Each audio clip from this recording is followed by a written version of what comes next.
ଆଜ୍ଞା ନମସ୍କାର। ଗଣମାଧ୍ୟମ ଯେତେବେଳେ ଲୋକଙ୍କ ସମସ୍ୟାରୁ ଦୂରେଇ ଯାଏ ସେତେବେଳେ ଆମେ ତାକୁ ଦୃଢ଼ ନିନ୍ଦା କରୁ।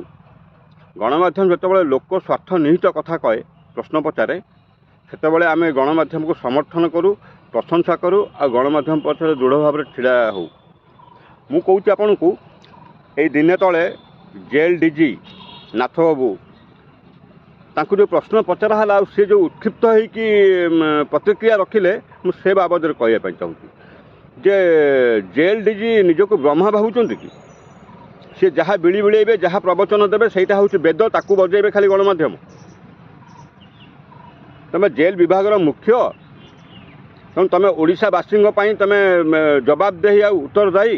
ଯେତେବେଳେ ମାନେ ଜେଲ୍ରୁ ଡକାୟତ ମାନେ ଫେରାର ହେଇଯାଉଛନ୍ତି, ଲୋକମାନଙ୍କର ଧନ ଜନଜୀବନ ବିପନ୍ନ ହେଉଛି, ସେତେବେଳେ ଆପଣ ପ୍ରଶ୍ନକୁ ଡରିକି ଆପଣ ନିଜର ଗାରିମା ଖାଲି ଗାଇବା ଆରମ୍ଭ କରୁଛନ୍ତି।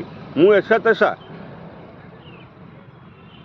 ଆପଣ କ'ଣ କହିଛନ୍ତି ସେଟା ମାନେ ଯିଏ ଶୁଣିବ ବଡ଼ ଆଶ୍ଚର୍ଯ୍ୟ ହେବ, ମାନେ ଆଶ୍ଚର୍ଯ୍ୟଜନକ ପ୍ରତିକ୍ରିୟା ଆପଣ ଦେଇଛନ୍ତି, ବ୍ୟବହାର କରୁଛନ୍ତି। ଆପଣ କ'ଣ କହିଛନ୍ତି ଯେ ଜେଲ୍ ଡିଜି, ଆପଣମାନେ ଟିକେ ଶୁଣନ୍ତୁ।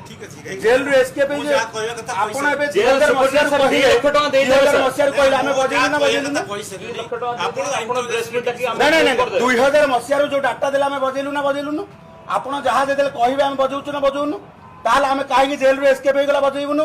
କାହିଁକି ଜେଲ ଅଧିକ ଏସ୍କେପ୍ ହେଲାଣି ଅକ୍ଟୋବରରୁ ଏବେ ଧରା ନ ପଡେ ବଜେଇବୁ ନା? ଆମେ ହାର୍ଡକୋର କ୍ରିମିନାଲ ଦିଟାକେ ଏସ୍କେପ୍ ହେଇଯିବେ 14 ଜେଲରୁ।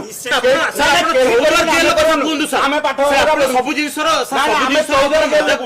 14 ଜେଲରୁ ଏସ୍କେପ୍ ହେଇଯିବା। ଆପଣ ଗିଲ୍ଟି ଭାବୁନାହାନ୍ତି? କଥା ଆପଣ କହୁଛନ୍ତି, ଆପଣ ଡିଜି ଡିସାଇଡ୍ କରିବେ ଯେ ଗଣମାଧ୍ୟମ କ'ଣ ବାଜିବ, କେଉଁ କଥା ବାଜିବ, କେତେ ଦିନ ବାଜିବ, ସେଟା ଜେଲ୍ ଡିଜି ଡିସାଇଡ୍ କରିବେ। ଆପଣଙ୍କୁ ଯେଉଁ କାମ ଦିଆହେଇଯିବ ଆପଣ ସେ କାମ କରିପାରୁନାହାନ୍ତି। ମାନେ ସବୁଠୁ ବେଶୀ ଅଭିଯୋଗ ଯଦି ଥାଏ ଆପଣଙ୍କର ଜେଲ୍ ବିଭାଗରେ ଥାଏ। ଜେଲ୍ ଭିତରେ କ'ଣ କାରୁକାର୍ଯ୍ୟ ହେଉଛି, କ'ଣ କାରନାମା ହେଉଛି ସମସ୍ତଙ୍କୁ ଜଣାଅଛି। ଆଉ ଜେଲ୍ରୁ ଡେଇଁକି ଦୁଇଟା ଅପରାଧୀ ପଳାଉଛନ୍ତି। ଆପଣମାନଙ୍କର ମନେ ଥିବ ଗତ ଜାନୁଆରୀ ମାସରେ ପାଣିକୋଇଲିରେ ଯାହା ଘଟଣା ଘଟିଥିଲା, ଛକ ଉପରେ ନ୍ୟାସନାଲ୍ ହାଇୱେ ଠାରୁ 500 ମିଟର ଦୂରରେ ଅବସ୍ଥିତ ସୁନା ଦୋକାନରେ ମାନେ ସ୍ପଷ୍ଟ ଦିବାଲୋକରେ 2 ଜଣ ଡକାୟତ ଯେଉଁ ଭଳିଆ କାଣ୍ଡ ଭିଆଇଲେ, ଜଣଙ୍କର ଜୀବନ ଗଲା। ତାକୁ ଲୋକମାନେ ଧରିକି ଦେଲେ, ଜାନୁଆରୀରେ ଦେଲେ, ଅକ୍ଟୋବରରେ ସେ ଡେଇଁକି ଜେଲ୍ କାନ୍ଥ ଡେଇଁକି ପଳେଇଲେ। ମାନେ ଚୌଦ୍ୱାର ଜେଲ୍ ହେଉଛି ଆପଣଙ୍କର ଓଡ଼ିଶାର ସବୁଠୁ ବଡ଼ ଜେଲ୍। ତାକୁ ସବୁଠୁ ସୁରକ୍ଷିତ ଜେଲ୍ ବୋଲି ସେଥିରେ ବହୁତ ବଡ଼ ବଡ଼ ଅପରାଧୀମାନେ ଅଛନ୍ତି। ଆଉ ସେଇଠୁ ଡେଇଁକି ପଳାଉଛନ୍ତି। ସେ ପ୍ରଶ୍ନ ପଚାରିଲେ ଜେଲ୍ ଡିଜିଙ୍କୁ ବାଧି ଯାଉଛି। ଏବେ ରିସେଣ୍ଟଲି ଆପଣଙ୍କ ଏଇ 2-3 ଦିନ ତଳେ ଜଣେ ମହିଳା କଏଦୀ, ସିଏ ଜେଲ୍ ମାନୁଆଲରେ ଯାହା ଅଛି ଯେ ଜଣେ ଯେତେବେଳେ ଜେଲ୍ ଭିତରକୁ ଯିବ ତାର ସବୁ ଯାହା ଜିନିଷପତ୍ର ଥିବ ସବୁ ଜେଲ୍ରେ ଜେଲରଙ୍କ ପାଖରେ ଜମା ଦେବ। ଗଲାବେଳକୁ ଯେତେବେଳେ ତା ସଜା ସରିବ, ଗଲାବେଳକୁ ତାକୁ ସେଇଟା ହ୍ୟାଣ୍ଡ ଓଭର କରାହେବ। ସେ ମହିଳା କଏଦୀ ତା ସୁନା ଗହଣା ଦେଇକି ଯାଇଥିଲା, ବାହାରିଲା ବେଳକୁ ନାହିଁ, ଚୋରି। ଜେଲ୍ ଭିତରୁ ଚୋରି। ଆଉ ଜେଲ୍ ଡିଜି ବଡ଼ ବଡ଼ କଥା କହୁଛନ୍ତି। ଆପଣ ଜଣେ ସରକାରୀ ଅଧିକାରୀ, ଆପଣ ଜବାବ ଦେବା ପାଇଁ ବାଧ୍ୟ।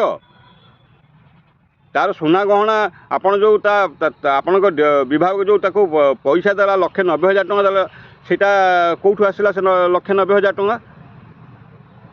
ଜେଲ୍ ନିୟମରେ ଲେଖା ଅଛି ଯେ ଜେଲ୍ ଭିତରେ ଚୋରି ହେବ ଯାହା, ତାକୁ ଜେଲ୍ ବିଭାଗ ପଇସା ଆକାରରେ ଦେବ। ସେ ପଇସା କେଉଁଠୁ ଆସିଲା? ତାପରେ ତାକୁ ଯେଉଁ ଦେଲ ସେଇଟା ଏବେକାର ସୁନା ଦାମ ହିସାବରେ ଦେଇଛ କି ନାହିଁ ସେ କଥା କାହିଁକି ଆପଣ ସ୍ପଷ୍ଟ କରୁନାହାନ୍ତି? ପ୍ରଥମ କଥା ହେଉଛି ଜେଲ୍ ଭିତରେ ଚୋରି କାହିଁକି ହେବ? ତାପରେ ତାକୁ ତ ମାନେ ଭୂତେଇ ଦେଇଥିଲେ। ସିଏ ଯାଇକି ଥାନାରେ ଯେତେବେଳେ FIR କଲା, ତାପରେ ସେଠୁ ଡାକିକି ତାକୁ ଧରେଇ ଦେଲେ 1,90,000 ଚେକ୍। ତାକୁ ପ୍ରଥମେ ଭୂତେଇ ଦେଇଥିଲେ। ଆଉ ଜେଲ୍ ଡିଜି ବଡ଼ ବଡ଼ କଥା କହିଦେଉଛନ୍ତି, ମୁଁ ଏମିତି କରିଥିଲି, ମୁଁ ଇନକ୍ୱାରି କରୁଛି। ଆରେ ଆପଣଙ୍କ ବିଭାଗରେ 100% ଲୋକଙ୍କ ବିରୁଦ୍ଧରେ ଡିପାର୍ଟମେଣ୍ଟାଲ ପ୍ରୋସିଡିଂ ହେଲେ ସାଧାରଣ ଲୋକଙ୍କର କ'ଣ ଯାଉଛି? ଆପଣଙ୍କ ଯେଉଁ ବିଭାଗ ବା ଜେଲରୁ ଡେଇଁକି ଡକାୟତମାନେ ଆସିକି ବାହାରେ ବୁଲୁଛନ୍ତି, ଲୋକମାନଙ୍କର ଧନ ଜୀବନ ଅସୁରକ୍ଷିତ ହୋଇପଡ଼ୁଛି, ଜୀବନ ବିପନ୍ନ ହୋଇପଡ଼ୁଛି। ଆଉ ଆପଣ ସବୁ ଟ୍ରାନ୍ସପରେନ୍ସି, ସବୁ ଇନକ୍ୱାରି, ଗଦା ଗଦା ଇନକ୍ୱାରି, କି ଘୋଡ଼ା ଡିମ୍ବ ଇନକ୍ୱାରି ହୁଏ ଆମକୁ ଜଣାଅଛି ଆଜ୍ଞା। ସମସ୍ତେ ଜାଣିଛନ୍ତି କି ଇନକ୍ୱାରି ହୁଏ ଆଉ କ'ଣ ଆକ୍ସନ୍ ନିଆ ହୁଏ, ସମସ୍ତଙ୍କୁ ଜଣାଅଛି। ଆପଣ ତାପରେ ଆଉ ପ୍ରବଚନ ଦିଅନ୍ତୁନି, ଭଲେଇ ହୁଅନ୍ତୁନି, ସମସ୍ତଙ୍କୁ ଜଣାଅଛି। ଆପଣ ଗୋଟେ ମାନେ ଦାୟିତ୍ୱବାନ ବିଭାଗୀୟ ମୁଖ୍ୟ ହିସାବରେ ଆପଣଙ୍କୁ ଯାହା ପଚରା ହେଉଛି ଆପଣ ସେଇଟା ଓଡ଼ିଶାବାସୀଙ୍କୁ ସ୍ପଷ୍ଟ କରନ୍ତୁ। ଆପଣ ଲକ୍ଷେଟା ଇନକ୍ୱାରି କରିଦେଲେ, ଆପଣଙ୍କର କିଏ ମେଡେଲ ନ ପାଇଲେ ଭାସିଗଲା ରାଜ୍ୟ। ସେଥିପାଇଁ ଆପଣଙ୍କ ଦରମା, ଆପଣଙ୍କ ପେନସନ୍ ବନ୍ଦ କରିଦିଆ ହେଲେ ଆପଣଙ୍କୁ ଚଳିବ ତ? ଆପଣ ଖାଲି ମୁଁ ଖାଲି ବାରମ୍ବାର କହୁଛନ୍ତି। ଆରେ ଆଉ 4-5 ବର୍ଷ ପରେ ଆପଣ ଅବସର ନେଇଗଲା ପରେ ଆପଣଙ୍କୁ ବାସିରେ କେହି ପଚାରିବେନି ଏମିତି କେତେ ଡିଜି ବସୁଛନ୍ତି। ଆଉ ଆପଣ କ'ଣ ଗଣମାଧ୍ୟମକୁ ଠେଲି ଦେଉଛନ୍ତି? ଗଣମାଧ୍ୟମ ପ୍ରଶ୍ନ ପଚାରିଲେ ଆପଣ କାହିଁକି ଏତେ ଓଭର ଆକ୍ଟିଂ କରୁଛୁ? ଆପଣଙ୍କର ଏ ପ୍ରକାର ଆଚରଣ ପୂର୍ବରୁ ଅଛି, ତେଣୁ ଆପଣ ଏବେ ଆଉ ଖସି ଯାଇପାରିବେନି ଆଜ୍ଞା। ଆପଣ ଏବେ ଆଉ ଖସି ଯାଇପାରିବେନି। ଏବେ ଲୋକ ମିଡ଼ିଆ ଶକ୍ତିଶାଳୀ ହେଲାଣି, ଲୋକମାନେ ସଚେତନ ହେଲେଣି।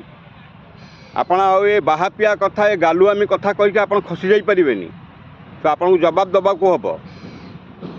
ମୁଖ୍ୟମନ୍ତ୍ରୀ ମଧ୍ୟ ନିଜ ବିଭାଗର ଅଧିକାରୀମାନଙ୍କୁ ଶିଖାଇବା କଥା ଯେ କେମିତି ଲୋକମାନଙ୍କ ପାଇଁ ଉତ୍ତରଦାୟୀ ଆଉ ଜବାବ ଦେଇ ହେବା ପାଇଁ। ଗୋଟେ କଥା ମନକୁ ଆସୁଛି, ଯଦି ଜେଲ୍ ଭିତରୁ ସୁନା ଚୋରି ହେଇଯାଉଛି ତାହେଲେ ମହାପ୍ରଭୁ ଜଗନ୍ନାଥଙ୍କର ରତ୍ନଭଣ୍ଡାର କେତେ ସୁରକ୍ଷିତ, କେତେ ସୁନା ଥିବ, କ'ଣ ଥିବ ପ୍ରଭୁ ଜଗନ୍ନାଥଙ୍କୁ ଜଣା। ନମସ୍କାର, ଆପଣମାନେ ବିଚାର କରିବେ।